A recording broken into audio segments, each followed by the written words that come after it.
is March 13th, and it's World Kidney Day. And it's a day being used to raise awareness of kidney disease and kidney donation. We've got 3 people with us today. Marie Collins from the North Texas Kidney Foundation, June Choi, who is a kidney donor recipient, and her donor, Trisha. His donor, and then Trisha Glowacki, excuse me.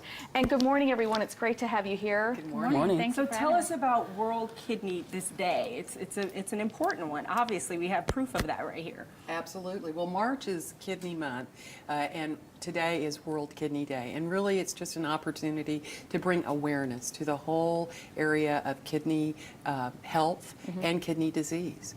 The National Kidney Foundation has really 3 pillars, and one of them is awareness, because there's so many people impacted by kidney disorders, and yet it's really something that isn't talked about, and people truly are not aware of it. But yeah, so that's what today's World Kidney Day, so we're just trying to spread awareness of kidney health. And one of the things you can do, of course, is donate a kidney to someone in need, right? Exactly And right. Trisha, tell us your story. Well, I met June through a friend of mine who had just lost her son, and I was overcome by just this panic when she told me that he was asking her how to prepare his mom for his death. Because at the time he was 13 and he had nephrotic syndrome and he had to have both of his kidneys removed. So at best he had about 18 months to live on dialysis, and even getting escalated up on the transplant list, it's about still 3 to 5 years. Oh, my So goodness. we did this big plea. Literally thousands of people came forward to try to help him. 3 people went through testing, but when the 3rd person kind of flunked out, I knew it was me. And Wow.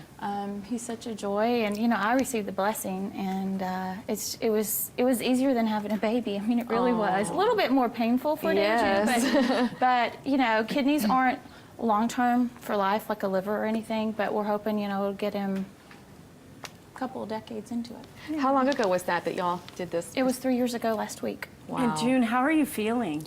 I feel alive. I feel like I got my strength back. I feel like God breathed life into me again. Absolutely. So What is y'all's relationship like? Are you extremely close? And it's just like there's nothing like no way to explain it. It's just she's like my guardian angel, and just He's a She good big literally brother to my saved your kids. life. Yes. I mean, how does that feel? there's no way of explaining it. You just feel so blessed to have her in your life, and it's unless you've been through it, like there's no way of explaining it.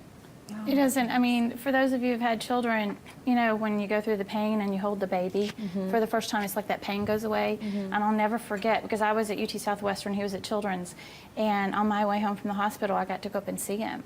I remember I leaned over and I touched him, and we both looked at each other. All of our pain went away, and it was the most miraculous, God-sending thing. I mean, it's hard to explain. It's like people should donate just for those feelings too. Like you should It just explain is. it. Like you should feel it at least once in your life, and but you get to save a life with it, and it's just amazing. Well, It's a new mission in life. And tell us a little bit about how people can do that. How can they get involved? Are there lists? Is there a number to call? What can people do? Well, for the National Kidney Foundation, they can go online, kidney.org, and we have a great website. There's lots of information, both about getting involved in the National Kidney Foundation. One of our biggest events that spreads awareness is our walks, and they're nationwide. They're coming up here in Fort Worth in April, and in Dallas, May 3rd. And so that's one opportunity. But as far as if you are in need of a transplant or if you're going through dialysis, we also have a nationwide outreach program that you can call and get set up with a peer. It's called peer-to-peer. So you would really actually be matched with a person in your same situation that might have guidance and basically just comfort and strength and support. It's amazing. thank you both for being here, all of you for being here, and for sharing your story of such a selfless act. I mean, it's such an example for all of us, truly. And I asked a question and we kind of laughed about it, But I'm like, people get worried, can I live with one kidney if I donate one? And you can, right? Tell me about that. You can. I mean, some people are born with one kidney. Some people are born with 3. But Oh, really? I've never heard of that. yeah, it's I guess they get lost in the shuffle. I don't know. But I mean, your body just has to adjust, you know. And like Marie had said earlier when we were talking off camera, with 2, your one kidney doesn't have to work so hard, but it adjusts. And you know, you just take naps for a little while, and then you're back to normal. I forget about it a lot of times. Awesome. So you haven't had any symptoms or anything that would cause you to feel a little different Nope. since? No. I mean, it's caused me to do things like join the board at National Kidney that is Foundation, awesome. and we're going to be doing the walk and just helping spread awareness. Well, we are so happy for you guys, and thank you so much for sharing your story with Yes. us. And you can learn more about kidney disease and donation by going to thebroadcasttv.com and clicking on today's links. Next, as the temperature starts to warm up, it's time to get those clubs in hand and hit the links. We're talking golf when the broadcast returns.